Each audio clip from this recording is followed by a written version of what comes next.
Vous pouvez peut-être penser que je vais vous dévoiler la recette de la paella, mais il n'en est pas question. Je vais plutôt vous raconter une histoire vécue, l'histoire d'une femme que je ne connais pas, que je n'ai jamais rencontrée, que je n'ai jamais vue, avec laquelle je n'ai jamais parlé. J'en ai même oublié son nom, son adresse et son numéro de téléphone. Et pourtant, elle est toujours présente dans ma mémoire, car la seule chose qui me reste d'elle, c'est sa voix. Je vais quand même regarder ma recette de paella pour voir où j'en suis. Je vais rajouter un peu d'ail. Ça commence à frémir. J'ai l'impression que je me prends pour Jean-Pierre Coff. Les odeurs commencent à monter dans la pièce. Voilà, un peu de persil. Ça frétille. Pour faciliter la compréhension de mon propos, j'ai rebaptisé cette femme dont j'ai perdu le nom du nom de Madame Trucmuche. Si vous le voulez bien, nous allons nous projeter 40 ans en arrière, en 1967, où j'ai quitté ma province natale et ma ville natale de Rennes pour monter à Paris, comme on le disait à l'époque, faire mes universités comme contrôleur des installations électromécaniques à la rue Barrault. À ma sortie,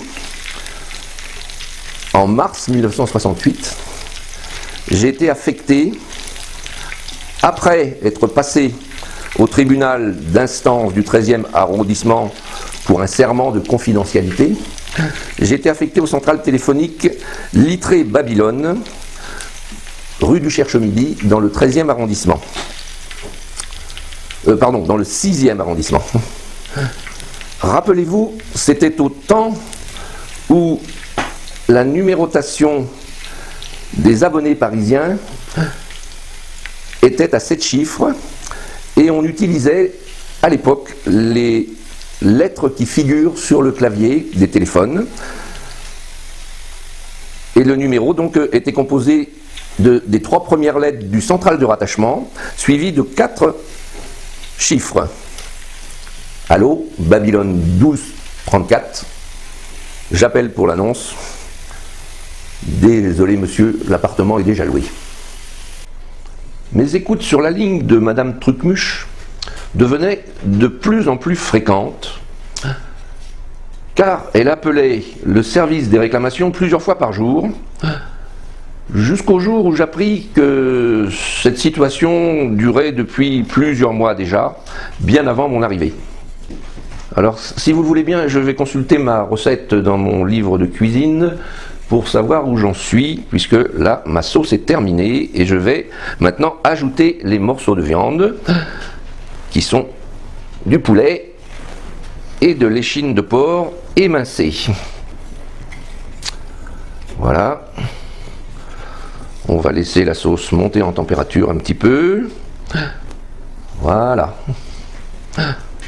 Donc, j'en étais au fait que Madame Trucmuche appelait de plus en plus le service des réclamations, et de ce fait, j'avais de plus en plus d'écoute à faire sur sa ligne, jusqu'au jour du 1er avril 1968, puisque nous approchions du 1er avril 1968, et l'équipe de jeunes provinciaux que nous formions à l'époque n'avait qu'une seule idée en tête, une seule envie, c'était de monter un canular à Madame Trucmuche pour la calmer de ses appels répétitifs empreints de paranoïa. Il fut décidé que si elle appelait le 1er avril, on lui ferait croire qu'une épidémie venait de se déclarer aux centrales téléphoniques et que les microbes n'allaient pas tarder à arriver chez les abonnés en se propageant le long des câbles. Chose dite, chose faite. Le premier appel de Madame Trucmuche le 1er avril, le message lui fut délivré. Elle raccrocha immédiatement et ne se manifesta pas pendant au moins 3 jours.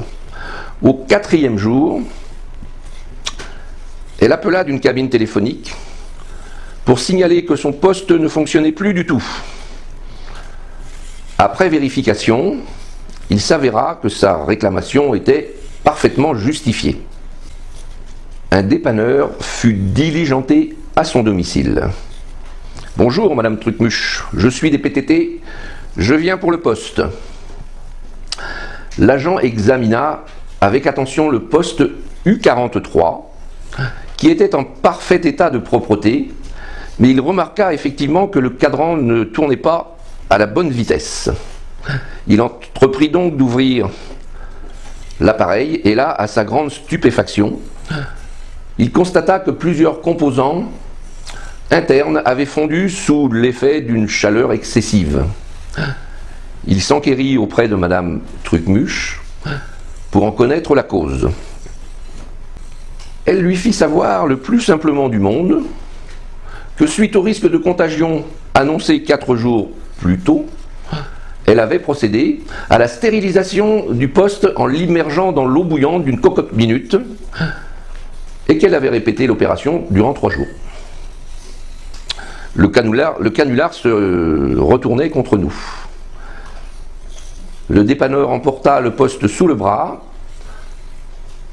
et lui promit de revenir avec un nouveau modèle, tout en lui faisant savoir qu'un poste téléphonique ne devait en aucun cas subir un tel traitement de choc.